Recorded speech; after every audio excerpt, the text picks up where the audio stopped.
Hello, everyone. It is Steph with Nurtured Locks. I'm back with a quick video.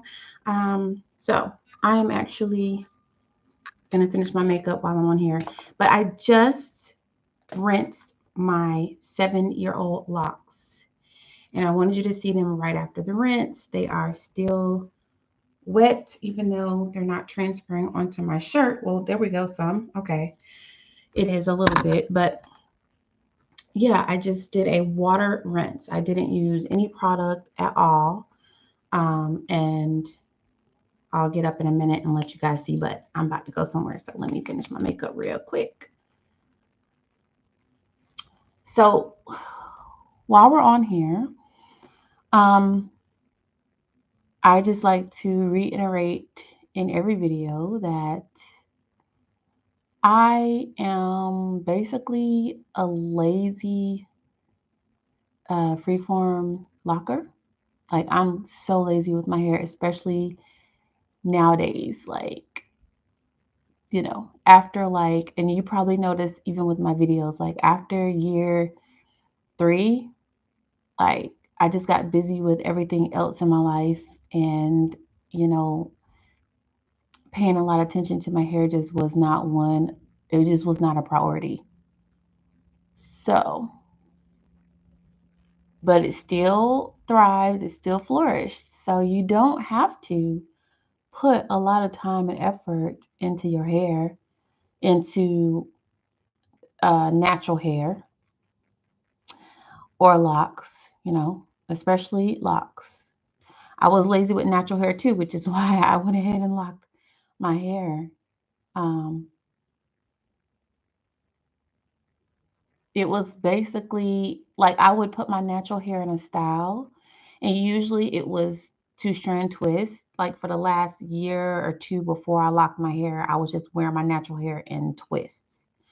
Um, Natural twist, no weave added. And it was quick, it was easy, and it allowed me to be lazy. And so I would let those twists stay in there for, weeks at a time. And then when I felt like they were matting together, then I would undo a couple at a time and redo it. In the meantime, I would still be washing my hair. I would be washing my hair while they were in the twist. So I was still taking care of my scalp and putting like conditioner and light oils onto the twists when I was just wearing it loose natural. So um I love this, and I love wearing my hair like this because not only, I mean, I like how it looks, I love how it looks, but it allows me to be lazy. It just lets me be lazy. And I just remember thinking, like, as a little girl, I knew something was off, like intuitively and deep down, I just knew something was off to where I felt like I had to spend, and I witnessed other Black women spend all these hours on their hair, all these hours on their hair. Of course, at first I didn't know anything was wrong, but it wasn't until I was around some, you know, other races. I had some other races as friends and other races, a couple other races at school, and they never really cared about their hair. My Black friends, we'd be in the bathrooms between, you know, a lunch break, between lunch and going next to the next period class. We'd be in the bathrooms literally restyling our hair, restyling our hair. And I don't know that I ever saw a white girl, for instance, redoing, restyling, like literally restyling their hair in the bathroom. And I would have weekends, 48 hours of a span of time dedicated to doing my hair So, I mean, all that time, like I could have been learning something new. I could have been maybe, I have many, many different interests, so I could have been learning new languages. I could have been studying, the sciences. I could have been doing, learning a skill that I could perfect and use that to make me money after I became an adult or something. Like, there's so much time that went into doing hair that, now that I look back on it, like, was I really living a full childhood experience? Especially on the weekends, because we had school during the week. So on the weekends and the evenings, like, I remember I spent so much time on my hair, and at some point I did enjoy it. Like, I did enjoy styling my hair back then, but most of the time I just remember being very frustrated with it not doing what I wanted it to do. And even then, my hair was, permed, and it was just problems. It was breaking all the time. It always looked thin. I was always after a certain look, and I felt like I couldn't get it. Like, I'm comparing myself to the girls in the magazines. Um, y'all know they've been exposed now. They didn't even have relaxers. Promoting these relaxers. I remember watching Soul Train, and every commercial was like a relaxer commercial, right? Just for me, and all those things. Um, and I just remember comparing myself and not feeling like I was beautiful because my hair wasn't pretty. And that's pretty tragic. I don't have any kids now, but if I ever decide to adopt children, or if, I definitely have nieces now, thankfully, their parents now promote being natural and just embracing your natural beauty. Like, my niece now, my oldest niece, she is in college now, and she decided to go natural on her own. Like, it wasn't even, I don't think, influenced by her mom, but she decided to go natural on her own, and she wears her hair in twists now. She won't do locks yet, but she wears her hair in twists, no extensions added. And, I'm all for it. Like, she's embracing her natural beauty, not trying to change her look for a certain type of attention or whatever.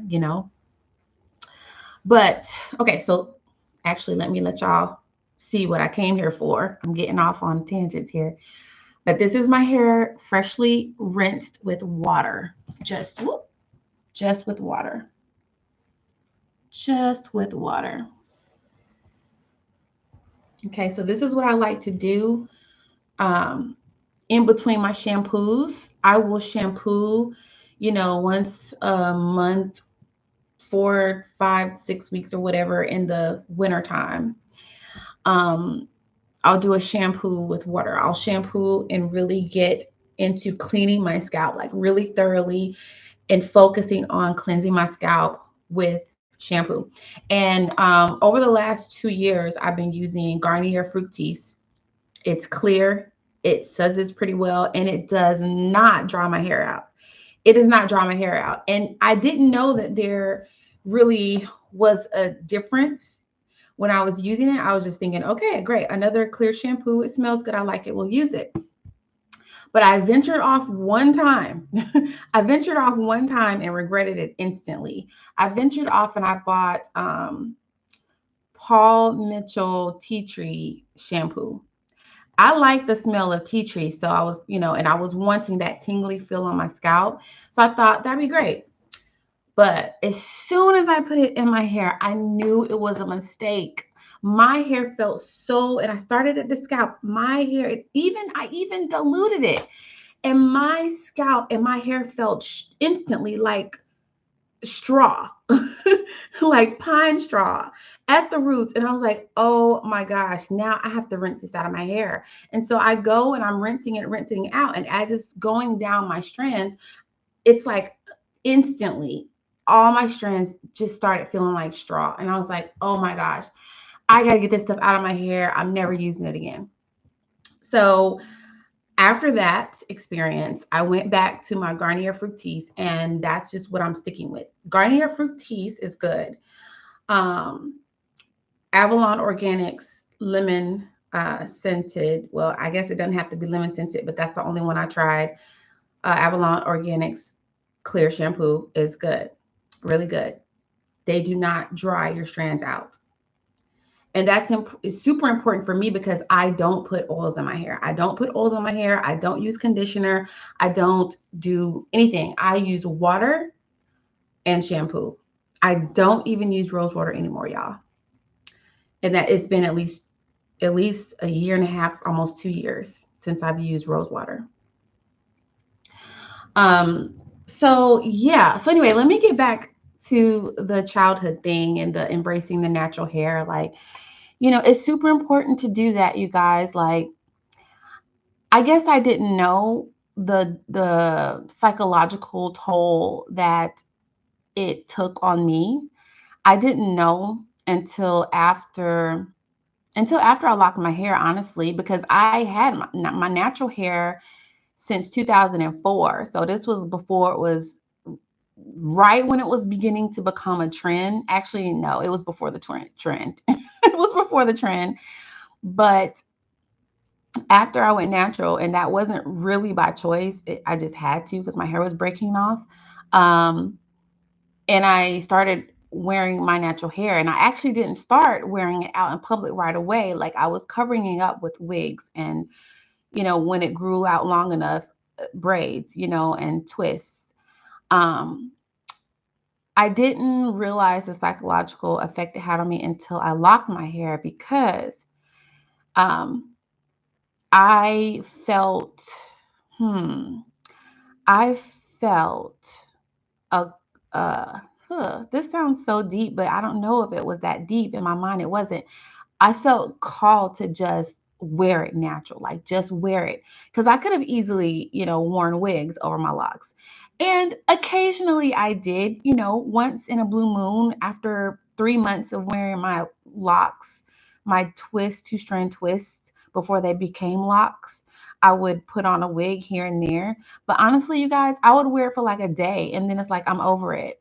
Because at that point I had started to accept like my natural beauty. And I never thought that my locks were ugly. Like I never, that ugly stage, it was never ugly for me. It was so cute to me. And when they're, newer, they're frizzier. They have a little more body. They move a lot more. And actually, they stick up all over the place, which I thought that was cute too. So it wasn't until I locked my hair that I really realized the psychological effect that wearing wigs, weaves, and perming my hair had on me. I didn't think really that I was beautiful. I didn't feel it. I didn't feel it. No, no. Only when I had the artificial things on did I feel beautiful. But now, you guys, like, even before my hair got this long, yes, I believe and feel that I'm beautiful now. But even when it was super short, I felt beautiful with my short locks. And I felt freed because then I had time. I freed up so much time. There were no more weekends anymore spending on just figuring out how I'm going to style my hair. I was no longer wasting money on, buying the right kind of synthetic hair or human hair to stitch into my real hair. Like, no, there was no insecurity around dating someone, with them looking at me and seeing me a certain way and then discovering that I don't actually look that way all the time. There was no insecurity around that anymore because what you saw was what you got. What you see is what you get now. So I am going to, advise you guys to look and learn to love yourselves exactly how you are. There is another level of confidence that comes with accepting your natural beauty. I don't think that I would describe myself as having low self-esteem before, but I did not experience this level of just, I feel like I'm being true to myself. Like it was like a lie that wearing the weaves and the wigs and the straight hair was a lie that I didn't want to admit was a lie. it was just in the background, but it still messes with you, right? It still messes with you. So when you learn to love yourself the way that you are, without anything extra, without altering anything really um, about yourself, that level of confidence skyrockets, and other people feel it. They feel that extra oomph, that little extra something. They feel that. And so they're able to differentiate you from someone else who doesn't have it. People are very sensitive to that type of thing. Like, even with relationships, even with, potential partners, they feel that too. They feel that too, because when they're attracted to someone that has that high level of confidence, because they've accepted every part of themselves, it's a more genuine attraction. It's a more genuine attraction. I mean, haven't y'all ever felt like when you were wearing the wigs and the weaves, and maybe no one on here right now that's listening has, but I know someone who comes across this video definitely will have experienced that, where they were wearing the wigs and the weaves and they attracted a certain type of guy, a certain type of relationship, certain types of friends even. Um, but then when they made that switch into something different, whether it be loose natural hair or locks, or something that more fully embraced your natural self, it could be just the decision to not wear makeup, or the decision to not wear lashes or something, then you feel the difference. Like, who you attract is different, totally different. Who you attract, the type of people you attract, is totally different. And so for me, that was critical in me, meeting someone that I would really gel with. And when I say that was critical, I'm talking about me accepting my true self and being good with me. Being good with me by myself was critical to that next extra step of me meeting my person. And it translates also in other areas of life, work, school, career, all of that. Um, the the way that you accept yourself. And when you do it, for me, doing it for my hair was the gateway for me to do it. It was like the permission slip for me to be authentic in every other area of my life as well. So, all right, you guys. So I've got to go, but again, here is my hair wet from a water rinse. A water rinse. Oh, that's not a good angle. Ugh. Water rinse.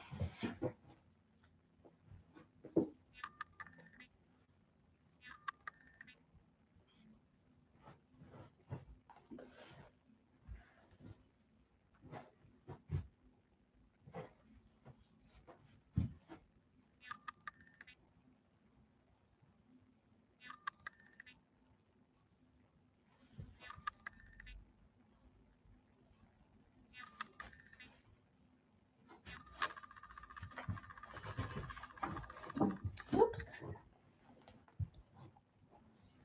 All right, you guys. Thanks for tuning in.